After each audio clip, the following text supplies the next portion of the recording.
Hello friends, இன்றைக்கி வந்து நம்ம கேஸ் எப்படி க்ளீன் பண்ணுறது, கேஸ் ஸ்டவ்வை அப்படின்னு தான் பார்க்க போகிறோம். பாருங்கள், இந்த அளவுக்கு எனக்கு இன்றைக்கி காலையில் நான் பாலெல்லாம் பொங்க வச்சிட்டேன். பொங்க வச்சதுனால ரொம்ப இதாகிடுச்சு. பொங்க வச்சேன் அப்படிங்கிறத விட பாத்திரத்தையே கொஞ்சம் கருக வச்சிட்டேன், மறந்துட்டேன் வச்சுட்டு. இதனால் இந்த அளவுக்கு செஞ்சிடுச்சு. இப்போ நான் எப்படி இதை க்ளீன் பண்ணுறது அப்படிங்கிறது பிறகு ஒரு டிஷ்யூ பேப்பர் எடுத்துக்கங்க. எடுத்து இதெல்லாம் சுத்தமாக தொடச்சிக்கலாம்.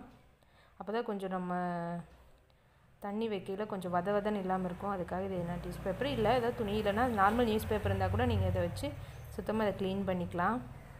க்ளீன் பண்ணிவிட்டு நான் இன்றைக்கி வந்து பேக்கிங் சோடா எடுத்திருக்கேன்.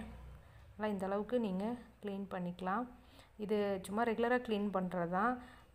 மந்த்லி ஒன்ஸ் அந்த மாதிரி அப்படின்னு சொன்னோன்னா நான் ஃபுல்லும் இதை கழட்டி க்ளீன் பண்ணுவேன். அந்த வீடியோ ஒரு நாளைக்கு நான் அப்லோட் பண்ணுறேன். இப்போ நம்ம இந்த பர்னரை நான் ஒரு 6 டம்ளர் தண்ணி வச்சுருக்கேன். அதில் ஒரு 4 ஸ்பூன் வந்து வினிகர் சேர்த்துருக்கேன். இது ஃபுட் வினிகர் தான், நம்ம நார்மலாக வீட்டில் யூஸ் பண்ணுறது தான், சமையலுக்கு யூஸ் பண்ணுறது. கூடவே பேக்கிங் சோடா உப்பு சேர்த்துருக்கேன். அதையும் இப்போ இதில் சேர்த்துட்டு நம்ம இப்போ இதை ஊற வச்சிடலாம். நம்ம அதுக்கு ஸ்டவ்வை துடைக்கிறதுக்குள்ளே இது கொஞ்சம் நேரம் ஊறட்டும், அதுக்கப்புறம் க்ளீன் பண்ணலாம். இது மேலேயும் நான் இப்போ பேக்கிங் சோடா சேர்க்க போகிறேன். சேர்த்தா கொஞ்சம் அந்த எண்ணெய் பிசுக்கெல்லாம் இல்லாமல் இருக்கும், ஈஸியாக இருக்கும். நம்மளுக்கு கழுவுறக்கும் க்ளீன் பண்ணுறதுக்கு பார்த்திங்கன்னா ஈஸியாக இருக்கும். சோப்பு எல்லாம் எதுவுமே தொடவே தேவையே கிடையாது. சோப்போ ஷாம்போ எதுவுமே போட வேண்டியதில்லை. நம்ம சோப்பு ஷாம்புலாம் போட்டால் கொஞ்சம் தேய்ச்சி எடுத்து வர கொஞ்சம் வலுவலுன்னு இருக்கும், கழுவுறக்கும் கஷ்டமாக இருக்கும். இந்த மாதிரி பேக்கிங் சோடா சேர்த்துட்டிங்கன்னா நம்மளுக்கு அந்த எண்ணெய் பிசுக்கும் இருக்காது, எதுவும் இருக்காது. இந்த மாதிரி பாருங்கள், ஈஸியாக நம்ம இந்த மாதிரி ஸ்க்ரப்பை வச்சு ஈஸியாக தொடச்சி எடுத்துடலாம். மேக்ஸிமம் போனால் ஒரு 10 மினிட்ஸ் அப்படிங்கிறதே இதுக்கு அதிகம்தான். 10 மினிட்ஸில் நம்ம எடுத்துக்கலாம். லைட்டாக தண்ணி தெளிச்சிக்கோங்க. தண்ணி ஸ்ப்ரே பண்ணிவிட்டு நம்ம இந்த மாதிரி தொடச்சிடலாம். இந்த மாதிரி ஸ்க்ரப் யூஸ் பண்ணால் கொஞ்சம் சீக்கிரமாகவே நம்ம இது பண்ணலாம். ரொம்ப கஷ்டப்பட்டு தேய்க்கணும் அப்படிங்கிற இதெல்லாம் கிடையாது, ரொம்பவே ஈஸி தான். இந்த மாதிரி சுத்தமாக நம்ம தொடச்சிக்கலாம். ரொம்பவே இன்றைக்கி நான் பாலை பொங்க வச்சு அதுக்கப்புறம் நான் துடைக்கலை, அப்படியே லேட் ஆகிடுச்சின்னு அப்படியே சமைச்சேன். அதனால் அந்த ஹீட்டுக்கெல்லாம் இதாகிடுச்சு. அதுக்கப்புறம் ஒரு ஈரத்துணி வச்சு நல்லா துடைக்குங்க.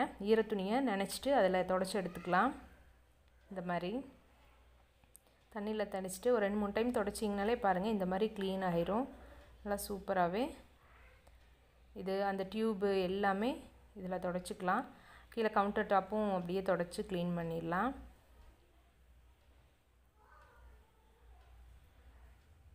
ரொம்ப ஈஸியாக நம்மளுக்கு வேலை முடிஞ்சிடும். இது ரெகுலராக செஞ்சுட்டா நம்மளுக்கு அதிகமாக வேலை பளு இருக்காது. நம்ம ரெகுலராக இதை அப்பப்போ தொடச்சிடலாம். எப்பவுமே சிந்தினதையுமே தொடச்சிடலாம். நான் இன்றைக்கி கொஞ்சம் சிந்தினதையும் நான் துடைக்கலை, அதனால் ரொம்ப இதாகிடுச்சு. கொஞ்சம் வெளியே போகிற வேலை இருந்துச்சு, சமைக்கணும், டிஃபன் கொடுக்கணும், அந்த மாதிரி இதாகிடுச்சு. பாருங்கள், சூப்பராக இப்போ ரெடி ஆகிடுச்சு. நான் சோப்பு எதுவுமே நான் இதுக்கு யூஸ் பண்ணவே இல்லை. ஒரு வரத்துணி போட்டு இப்போ தொடச்சி எடுத்துடலாம், அவ்வளோதான். இப்போ நம்ம அந்த பர்னரை இது ரெடி பண்ணியாச்சு. இப்போ நம்ம பர்னர் ஊற வச்சோம் வினிகரில். அது பதிலாக இது பார்த்திங்கன்னா கல்லுப்பு தான், அதையே நம்ம நார்மலாக சமையலுக்கு யூஸ் பண்ணுற கல்லுப்பு. இப்போ அதில் இதே மாதிரி ஸ்க்ரப்பை வச்சு நல்லா கம்பி வச்சு நல்லா தேய்ச்சிக்கலாம். நம்ம பால் அதெல்லாம் கொட்டினா அந்த ஹோல்ஸில் இருக்கும், ஒழுங்காகவே எரியாது. என்னோடது ஸ்மால் பர்னர் வந்து பார்த்திங்கன்னா கொஞ்சம் எரியாது, விட்டு எரிஞ்சிட்டு இருந்துச்சு, பாலெல்லாம் சிந்தி. இந்த மாதிரி வச்சு எடுத்துட்டிங்கன்னா சீக்கிரமாக கொஞ்சம் இதுவும் ஆகிடும். இதை ஒரு நாள் ஃபுல்லு கூட ஊற வச்சிங்கன்னா இன்னும் பளீர்னு ஆகிடும். வினிகர் இந்த சோடா உப்பில் ஒரு நைட் ஃபுல்லு ஊற வச்சுட்டு காலையில் க்ளீன் பண்ணால் அப்படியே பளீர்னு இருக்கும்.